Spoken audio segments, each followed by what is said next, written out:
நம்பிக்கையிலிருந்து விடுபடுவோம். அதாவது வந்து நம்ம பழைய காலத்தில் நிறைய மூட நம்பிக்கைகள் இருந்துச்சு நம்மகிட்ட. அந்த மூட நம்பிக்கை எல்லாத்துலேருந்து நம்ம விடுபடுறதுக்கு ஒரு வழி வகைக்கு தான் நான் ஒவ்வொரு நாளும் ஒவ்வொரு மூட நம்பிக்கையை பற்றின விழிப்புணர்வை உங்களுக்கு கொடுக்க போகிறேன். இதில் பார்த்தீங்கன்னா பிணம் தழுவுதல் அப்படின்னு ஒன்று இருந்துச்சு. பிணம் தழுவுதல் அப்படின்னா பிணத்தை கட்டி பிடிக்கிறது அப்படின்னா பிணத்து கூட உடலுறவே வைக்க கட்டாயப்படுத்தியிருக்காங்க. இதுக்கு வந்து ஆதாரமாக திருக்குறளில் ஒரு பாடலே இருக்குது இந்த பிணம் தழுவுதலை பற்றி.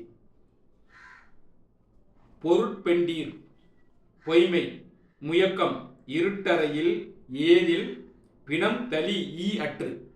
அதாவது வந்து பொருட்பெண்டீர் அப்படின்னா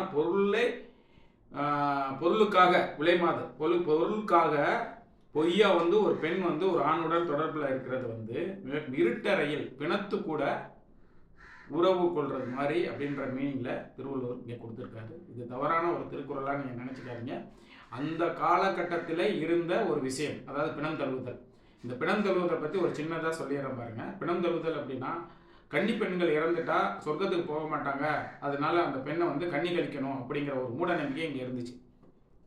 இந்த மூட நம்பிக்கையில் என்ன பண்ணுவாங்கன்னா அந்த பிணத்துடைய கன்னி பெண்ணுடைய பிணத்துடைய உடம்புல சந்தானத்தை பூசி ஒரு ஆண் கூட உடலுறவு பண்ண சொல்லுவாங்க. ஒரு இருட்டறையில் அனுப்பி கட்டி தழுவி உடலுறவு பண்ணணுன்றது கட்டாயப்படுத்தியிருக்காங்க. இதுக்கு யாரும் ஒத்துக்க மாட்டாங்க. அந்த காலத்தில் ஆண்கள் யாரும் ஒத்துக்க மாட்டாங்க. இதுக்கு அந்த பிணம் எரிப்பவர்களோ அதை புதைக்கிறவங்களோ வந்து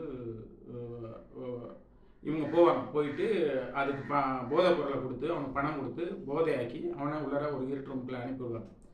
ஸோ அந்த பெண் சந்தனம் உடம்புல பூசி அனுப்பி விட்டுருவாங்க. பெண் பிணத்துடைய சந்தனம் பணத்துக்குள்ளே சந்தனம் இருக்கும். இந்த சந்தனம் வந்து இந்த ஆண் மேலே ஒட்டி இருந்தால் மட்டும்தான் நம்புவாங்க. ஏன்னா அவன் எதுவும் பண்ணலைன்னா அதுக்கப்புறம் தான் எரிப்பாங்க. அந்த ஆண் உடம்புல சந்தனம் ஒட்டி இருக்கணும். இதில் என்ன அப்படின்னா இன்னொரு விஷயம், சில மயக்க நிலையில் இருக்க சில பெண்களோ இது மூச்சடைச்ச சில பெண்களோ அந்த டைமில் உயிர் பெற்றிருக்காங்க. அவங்களுக்கு குழந்தையெல்லாம் பிறந்திருக்கு அப்படின்ற ஒரு சப்ஜெக்டும் இருக்குது.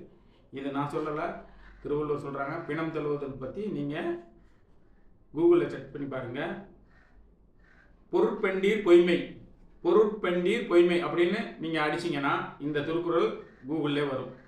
இப்போ திருக்குறளில் உங்களுக்கு தேடுறதெல்லாம் இப்போ ஈஸி. ஒவ்வொரு திருக்குறளையும் படிக்கிறது பொருள் தேடுறதெல்லாம் ஈஸி. இதை பற்றினா எல்லாரும் உரை எழுதியிருப்பாங்க. சரி, இது உண்மையான விளக்கம் இதுதான். பிணம் இருட்டறை ஏதில் பிணம் தளி, இருட்டறையே வச்சுருப்பாங்க. அது தனியாகவே இந்த மாதிரி பிணம் தழுவுதலுக்குன்னு ஒரு இதே வச்சுருந்துருக்காங்க. ஸோ இந்த மாதிரி ஒரு சூழல் இருந்துச்சு. மிகப்பெரிய மூட நம்பிக்கையிலேருந்து நம்ம கொஞ்சம் கொஞ்சமாக விடுதலை ஆகிட்டு இருக்கோம். இந்த மாதிரி நிறைய மூட நம்பிக்கையை பற்றின எல்லா விஷயத்துலையும் நம்ம நிறைய மூட நம்பிக்கையிலே இருக்கிறோம். ஸோ மூட நம்பிக்கை கடவுள் இல்லையோ, கடவுள் இருக்கிறாரே இல்லை அப்படின்ற ஒரு விஷயமெல்லாம் நம்ம பேசுவோம். ஸோ இதுக்கு கடவுள் இருக்கிறார், ஆனால் நம்ம வணங்குதலில் தவறு பண்ணுறோம். இதை பற்றிலாம் அடுத்ததில் நான் உங்களுக்கு சொல்கிறேன். எப்படி வணங்கணுன்றதை நிறைய சித்தர்கள் சொல்லியிருக்காங்க, எல்லாம் சொல்லியிருக்காங்க. இந்த மாதிரி மூட நம்பிக்கையும் சொல்லியிருக்கிறாங்க. அவங்க தான் அந்த மூட நம்பிக்கையை பற்றின ஒரு விஷயத்த சொல்லி எழுதியிருக்கிறாங்க. இது வந்து பிணம் தழுவுதல் ஆதாரமாக இருந்த ஒரு திருக்குறள் அன்னைய காலகட்டத்தில்.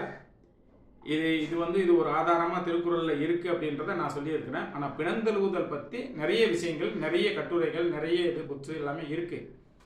அது வந்து நீங்கள் தேடி எடுத்து படிக்கணும். எங்கெங்காவது இருக்கும். அது சொச்சம், அதாவது கலாச்சாரத்தில் போனீங்கன்னா நிறைய புக்ஸ் படிச்சிங்கன்னா இது 1-2 வரும். இது என்னன்னு முழுசாக ஆராய்ச்சி பண்ணி பார்த்தீங்கன்னா இது யாருக்கும் தெரியாது.